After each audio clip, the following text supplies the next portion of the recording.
The reading of Mom's will went exactly as I expected. My sisters, Victoria and Rachel, preened as our family lawyer listed their inheritances, the mansion in Beverly Hills, the vacation home in Aspen, the investment portfolios, and Mom's prized jewelry collection. And to my youngest daughter, Katherine, Mr. Peterson read, adjusting his glasses, I leave my antique shop, treasures and time, including all its contents and associated storage facilities. Victoria didn't even try to hide her smirk. How appropriate. Katie always did love playing with Mom's dusty old junk. At least she's consistent, Rachel added with a laugh. Still the same dreamy little girl who believed every old teacup had a story. I sat quietly, remembering the countless hours I'd spent in that shop with Mom, learning about periods and provenance, watching her eyes light up as she explained the history behind each piece. My sisters had never understood her passion for antiques, or mine. There's one additional note for Katherine, Mr. Peterson continued. Your mother wrote, to truly understand the value of my collection, you must start in the basement and work your way up. The key to everything is in the blue ledger. Cryptic until the end. Victoria sighed. Well, we should get going. The real estate agent is meeting us at the mansion to discuss listing prices. As my sisters clicked away in their designer heels, Mr. Peterson handed me a small brass key. Your mother was very specific about this, he said quietly. She insisted you take possession of the shop immediately. I drove straight there, my mind spinning with memories. The bell above the door chimed just as it had for the past 30 years as I stepped into the familiar space. Afternoon sunlight streamed through the dusty windows, making the crystal decanters sparkle and the old mirrors gleam. The shop looked exactly as it had the last time I visited Mom, just days before her unexpected heart attack. Distinguished furniture pieces stood like silent sentinels among cabinets filled with porcelain, silver, and carefully curated curiosities. Most people saw only the obvious, a moderately successful antique shop in a good but not great location. Mom had done well enough to pay the bills and fund her collecting habit, as my sisters called it, but they'd always viewed the shop as her eccentric hobby rather than a serious business. What they didn't know was that Mom had taught me to see beneath the surface, to recognize the extraordinary masquerading as the ordinary. Real treasure, she always said, hides in plain sight. The basement door creaked as I descended the narrow stairs. I'd helped Mom organize this space countless times, but something felt different now. Her last message about starting in the basement suddenly seemed more significant. The basement level appeared ordinary enough, rows of shelving holding boxes of inventory, old display pieces waiting to be refinished, and the usual accumulation of a long-running business. But Mom's note had said to look for the blue ledger. After an hour of searching, I found it behind a stack of auction catalogs. A worn blue leather book, its pages filled with Mom's precise handwriting. At first glance, it looked like a simple inventory record, but as I read more carefully, patterns emerged. Each entry included a code, letters, and numbers that didn't match any cataloging system I knew. More intriguingly, certain entries were marked with small symbols, stars, circles, and tiny crosses. Oh, Mom, I whispered, what were you really collecting? A noise upstairs made me jump, the shop's bell. I hurried up to find Rachel standing in the middle of the showroom. Just checking to make sure you're actually going to do something with this place, she said, running a finger along a table edge and frowning at the dust. Victoria and I thought you might want to sell. We know a developer who'd take it off your hands. I'm sure you do, I replied, packing the ledger into my bag. But I think I'll hold on to it. Rachel shrugged. Your choice. But seriously, Katie, what do you know about running a business? You're a museum researcher. This place needs someone with actual business sense. I thought about my doctorate in art history, my years of experience authenticating artifacts for major museums, and the research papers I'd published on European decorative arts.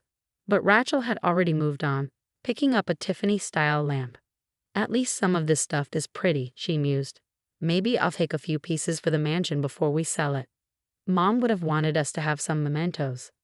Everything stays, I said firmly. The entire contents were left to me, remember. Don't be difficult, Katie. It's just a bunch of old furniture and knickknacks. Nobody's going to miss a few pieces. After she finally left, I locked the shop door and returned to the basement with the ledger. Setting up my laptop, I began cross-referencing Mom's cryptic entries with auction records and museum databases. Hours passed as patterns emerged. The starred entries seemed to correspond with specific time periods and makers. The circles appeared next to pieces that had passed through particular collections or auction houses. But it was the tiny crosses that made my heart race. They marked items that, according to my research, shouldn't exist. Pieces thought lost or destroyed. Works attributed to collections that had vanished during World War II. A text from Victoria interrupted my research. FYI, Rachel and I are having an estate sale next weekend for Mom's personal items. You should come pick out something nice before the dealers arrive.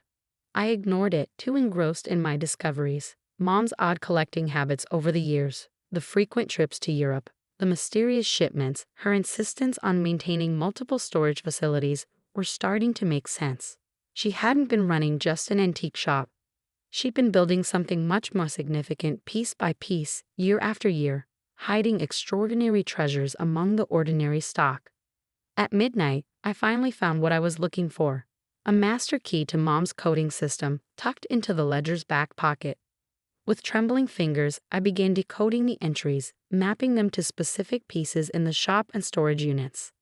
That's when I discovered the first major piece, a seemingly modest marble bust on a back shelf, covered in decades of dust.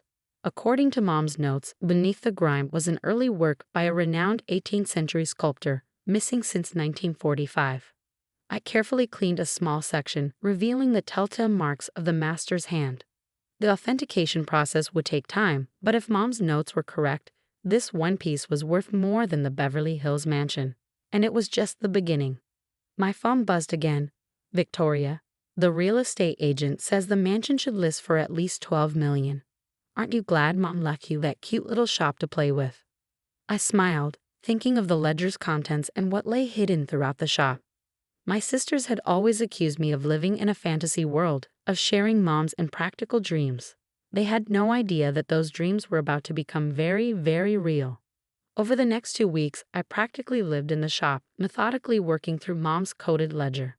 Each day brought new discoveries that took my breath away. Behind a false wall in the basement, I found a collection of Renaissance bronzes that Mom had documented with remarkable precision. Their provenance, restoration history, and the complex path that had brought them into her possession. A set of seemingly ordinary Chinese vases, displayed prominently but dismissed as decorative reproductions, turned out to be rare Ming Dynasty pieces. Mom's notes detailed their rescue from a war-torn collection in the 1940s, their careful restoration, and their deliberate disguise as modern copies. But it was the storage facilities that held the biggest surprises. Dr. Bennett, Thomas Yang, my former colleague from the Metropolitan Museum, looked up from the pieces I brought to his authentication lab. These are extraordinary. Where did you say they came from? My mother's collection, I replied, watching him examine a small bronze figure we'd retrieved from the third storage unit. I need absolute discretion, Thomas. No one can know about this yet. He nodded, still focused on the piece. This matches the description of a piece lost during the war. The art world thought it was destroyed. He looked up sharply. Katherine, do you understand what you found? I did. Mom hadn't just been collecting antiques. She'd been rescuing and preserving lost treasures, pieces of history that had disappeared in the chaos of war and time. Her modest antique shop had been the perfect cover for a far more important mission. My phone buzzed. Rachel again. Katie, the estate sale is this weekend. Last chance to claim anything from the mansion before it all goes to dealers. I texted back. Actually, I need you and Victoria to meet me at the shop tomorrow. There's something you should see. Their responses were predictably dismissive, but they agreed to come, probably hoping to convince me again to sell the building. That night, as I carefully documented another hidden treasure, a small but significant collection of illuminated manuscripts, I found a letter from Mom tucked into the ledger. My dearest Katherine, if you're reading this, you've begun to understand what I've spent my life building. While your sisters saw only a dusty shop, you saw the stories behind each piece, the history waiting to be preserved. What I've collected over the years isn't just valuable. It's priceless in terms of cultural heritage. Each piece has a story of survival, of rescue from destruction or disappearance. The Blue Ledger contains everything: documentation, provenance, contact information for trusted authenticators and conservators. More importantly, it contains my wish for how this collection should be preserved and shared. I'm trusting you with this legacy because you understand that true value isn't always obvious at first glance. Love, Mom. The next morning, I was ready when my sisters arrived. Victoria swept in first, designer sunglasses perched on her head. This better be quick, Katie. I have a meeting with the mansion stager at noon. Rachel followed, wrinkling her nose at the shop's musty smell.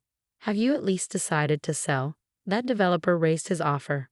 Actually, I said, leading them to the basement. I want to show you what Mom really left me. For the next hour, I walked them through just a fraction of the collection, explaining the significance of each piece, showing them Mom's meticulous documentation. This can't be real, Victoria whispered, staring at the Renaissance bronzes. Mom would have told us. She did tell us, I replied. Every time she tried to share her passion for history and art. Every time she invited us to learn about the pieces she collected. We just weren't listening. Rachel had sunk into a chair, the ledger open in her lap. These numbers, the valuations, are conservative, I finished. The true value won't be known until everything is properly authenticated. But based on initial assessments, the collection is worth significantly more than the mansion and all the other assets combined. How much more? Victoria demanded. Current estimate, around 200 million. And that's just what we've documented so far. The silence that followed was deafening. The developers, Rachel began weakly. Can't have it, I cut in. None of this is for sale. Mom spent her life rescuing and preserving these pieces. I'm going to honor her legacy. By keeping everything in this dusty basement, Victoria snapped. No, I smiled. By creating the Katherine Chen Museum of Decorative Arts, featuring the Chen Bennett collection. I've already spoken with the National Gallery. They're very interested in partnering on exhibition space. My sister stared at me as if seeing me for the first time. The press conference is next week, I continued. Major museums and auction houses will be there to discuss the significance of Mom's work in preserving lost cultural treasures.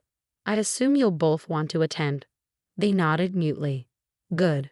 Oh, and about the mansion's estate sale. I think we should cancel it. Some of those personal items you were planning to sell might be more significant than they appear. After they left, I returned to the basement to the precious pieces Mom had spent a lifetime collecting and protecting. The shop's bell chimed above. Thomas arriving with his authentication team. Ready to make history? He asked, setting up his equipment. I thought about Mom, about all the years she spent quietly building this legacy while others dismissed her work as mere hobby. Actually, I said, I think we're just continuing it. Over the next year, the true scope of Mom's collection stunned the art world. Major museums competed for exhibition rights. Scholars and researchers flocked to study pieces long thought lost. The Katherine Chen Museum became a reality, housed in a beautifully restored historic building downtown. Mom's shop remained exactly as it was, its ordinary exterior still concealing extraordinary treasures. Victoria and Rachel eventually came around, finally understanding the magnitude of what Mom had accomplished. They even started attending my lectures on art history and conservation, though Victoria still complained about the dust.